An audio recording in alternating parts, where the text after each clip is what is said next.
A room of one's own. It sounds so simple, doesn't it? Kind of like something you'd see on a coffee mug. But what if I told you that simple phrase holds the key to a truly radical blueprint for genius? Well, that's exactly what we're going to unpack today. You know that romantic image of the starving artist struck by a lightning bolt of inspiration? Let's just toss that out for a second. What does a writer really need to create something truly genius? Is it just raw talent?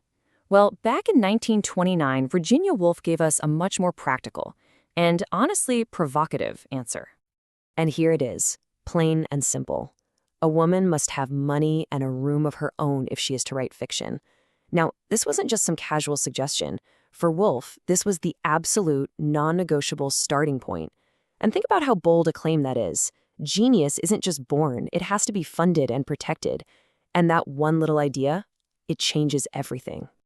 All right, so first up, a room of one's own, more than a slogan, because we really need to get this straight from the jump.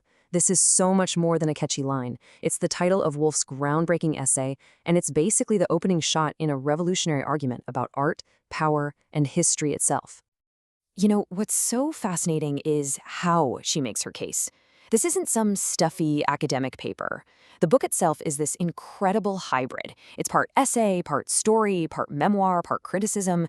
She basically shatters all the rules of genre to make her point. And in doing so, she creates a cornerstone for feminist literary criticism. And this unique form lets her use a really powerful strategy. Instead of just listing off a bunch of dry facts, she persuades you with these unforgettable images and metaphors. She's not lecturing you, she's inviting you to look at the world, to look at history through a completely new lens. Which brings us to the real nuts and bolts of her argument. Section 2, the price of genius. So what is the actual material blueprint for making great art? Well, the first ingredient, it's right there in the title, a room of one's own. And look, we're not just talking about a nice office with a good view. This is a metaphor for intellectual freedom. It's about having a private space, both physically and mentally, where you're free from the constant interruptions that, for centuries, just consumed women's lives. It's the space you need to actually think. But that room is pretty much useless without the second ingredient, £500 a year. Now, in 1929, that was a pretty solid income. It represents financial independence. It's freedom from having to work just to survive. And maybe most importantly, freedom from being financially dependent on a father or a husband. It's the freedom to actually use that room you have. So all of this boils down to her core concept, material conditions. These are the real-world, historical, economic circumstances that can either let creativity flourish or completely crush it. For Woolf, genius isn't some mystical force. It's directly connected to having a key to your own door and money in your own bank account. Talent, she says, is simply not enough. Okay, so that's the theory. But how does Woolf make us feel the truth of it? Well, that brings us to Section 3 and her most powerful tool, a brilliant thought experiment about Shakespeare's lost sister.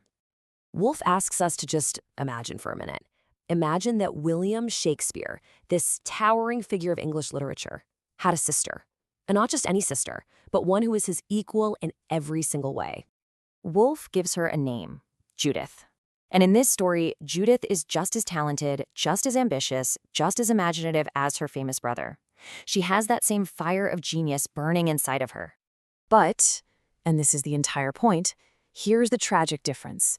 While William gets to go to grammar school and then heads off to London to make his fortune in the theater, Judith is kept at home. She's denied an education, denied any opportunity, denied any say in her own life. She's just expected to mend stockings and get ready for forced marriage. She has no room and she has no money. So what happens to that brilliant mind of hers? It's extinguished. Her story ends in tragedy, her potential is completely unrealized, and her name is just lost to history.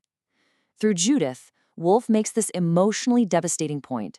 A society that denies women these basic freedoms isn't just being unfair, it's actively destroying genius. This all leads to a really fascinating psychological point in Section 4, writing without anger. Because for Woolf, having a room and having money doesn't just change your life on the outside, it completely changes what's going on in your mind. It allows for this huge shift from anger to freedom. Woolf basically argues that if you're writing from a place of constant injustice, it leads to anger, and that anger distorts your art with resentment. But with freedom, a writer can achieve what she calls an incandescent mind, one that's intellectually free, whole, and unconstrained. And it's that mind that can create authentic art, not something that's just reacting out of bitterness. So what's the lasting legacy of all this? Well, our final section gets into how Woolf's blueprint completely reshapes our understanding of literary history itself. And this, right here, is the truly radical takeaway. The literary canon, that list of great books we're all taught, is not some neutral, objective ranking of talent. Woolf shows us that it is constructed. It's a direct product of who has had the power, the education, and the money to be heard throughout history. So, to wrap it all up, Woolf's core argument is this. First, you just can't separate creativity from material conditions. Second, the literary canon is shaped by who gets access to resources. Third, the historical exclusion of women has had a profound and lasting impact on literature. And finally, the big one, intellectual freedom isn't just some nice ideal. It is a material, structural necessity. And that leaves us with one final provocative question. Woolf wrote all this nearly a century ago, but our argument feels just as urgent today, maybe more so. It forces us to ask, whose genius are we still losing right now? Not because they lack talent, but because they still lack a room and the resources of their own.